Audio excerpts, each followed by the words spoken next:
Kedatangan Admiral Green Bull sendirian ke negeri Wano setelah Kaido dan Big Mom dikalahkan menjadi sebuah kejutan tersendiri. Seperti seorang monster yang tidak paham power level, Green Bull bermaksud untuk menangkap Monkey D. Luffy beserta para komplotannya yang sudah berhasil menaklukkan dua orang Yonko sekaligus sendirian. Posisi Green Bull yang sedang berjalan menuju Flower Capital di ending manga One Piece chapter 1053 kemarin menjadi bukti bahwa dia akan langsung menerjang ke Flower Capital tanpa menunggu bala bantuan kapal perang yang dia order tiba terlebih dahulu.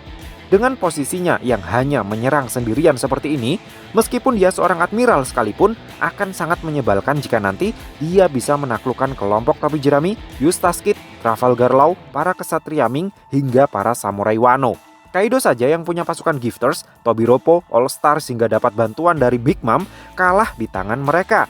Jadi akan sangat tidak masuk akal jika Green Bull bisa menaklukkan mereka semua sekaligus sendirian. Tapi apakah kedatangan Green Bull ke negeri Wano hanya untuk dikalahkan oleh Luffy dan membuat Akainu malu? Saya rasa tidak juga. Sedikit demo aksi yang dipertunjukkan oleh Green Bull di manga One Piece chapter 1053 agaknya cukup memberitahu kita semua sedikit bocoran tentang cara kerja kekuatan buah iblisnya. Dengan kekuatan buah iblisnya yang kemungkinan besar sudah awaken, Green Bull bisa menumbuhkan tanaman yang begitu lebat di sekelilingnya untuk dia gunakan dalam pertarungan. Green Bull juga bisa mengubah sebagian anggota tubuhnya menjadi akar tanaman untuk menyerap nutrisi dari makhluk lain dan juga menggunakannya sebagai pengganti mulut untuk meminum segentong sake. Jika Green Bull bisa minum dan merasakan sake menggunakan akar tanaman yang menjalar dari jari jemarinya, bukankah itu berarti Green Bull juga bisa merasakan keberadaan suatu benda di sekelilingnya menggunakan akar-akarnya itu? Maksud saya, ketika Green Bull menjalarkan akar tanamannya menembus ke dalam tanah dan tidak sengaja menyentuh bongkahan berlian di dalam sana, maka Green Bull akan secara langsung mengetahuinya.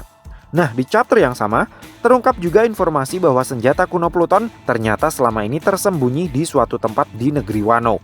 Oleh karena tidak ada seorang pun penduduk Wano yang menyadarinya sampai saat ini, maka kita bisa berasumsi bahwa senjata kuno Pluton kemungkinan besar terkubur di suatu tempat di bawah tanah negeri Wano. Jika benar seperti itu adanya, bukankah ada peluang bagi Green Bull untuk tanpa sengaja menemukan posisi kapal tersebut saat menjalarkan akar tanamannya menembus ke dalam tanah untuk mencari nutrisi yang bisa dia pakai untuk regenerasi ketika bertarung melawan Luffy dan kawan-kawan? Dengan begitu, meskipun takdirnya di Wano memang hanya untuk menjadi admiral pertama yang kalah di tangan topi jerami, tetapi dengan menemukan garasi Pluton di Wano, kekalahan Green Bull tidak akan begitu memalukan. Mungkin di saat nanti dia sudah ditinggalkan dalam kondisi tepar dan babak belur, pasukan yang dia minta, yang mungkin ada SSG di dalam skuadnya, baru akan tiba. Dengan informasi yang Green Bull dapatkan secara diam-diam dan teknologi SSG yang sangat mutakhir, Pluton akan ditarik paksa keluar dari kandangnya untuk dibawa ke markas besar Angkatan Laut. Jika untuk menggerakkan Pluton membutuhkan kemampuan Momonosuke, maka SSG akan diam-diam menculiknya terlebih dahulu. Jika teknologi SSG ternyata bisa meretas aktivasi Pluton, maka mereka tidak perlu menculik Momonosuke yang menurut teori kita pada video yang sebelumnya yang berjudul Pluton hanya bisa diaktifkan oleh orang yang punya ini adalah inkarnasi dari Klabauterman-nya Pluton, satu-satunya orang yang bisa membuka kunci aktivasi Pluton. Intinya, kedatangan Green Bull di Wano dan penemuan Pluton yang dilakukan olehnya akan menjadi pemicu awal meletusnya perang besar-besaran melawan pemerintah dunia. Akan menjadi awal pembuka cerita final saga One Piece. Setelah mendengar colotehan saya ini, mungkin kalian ada yang bertanya, kenapa Pluton harus jatuh ke tangan pemerintah dunia? Jawabannya sederhana, karena Pluton bisa diduplikasi.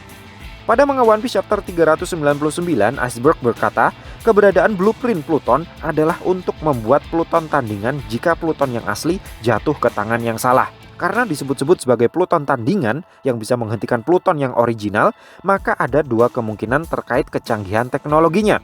Pertama, Pluton tandingan sama kuatnya dengan Pluton original.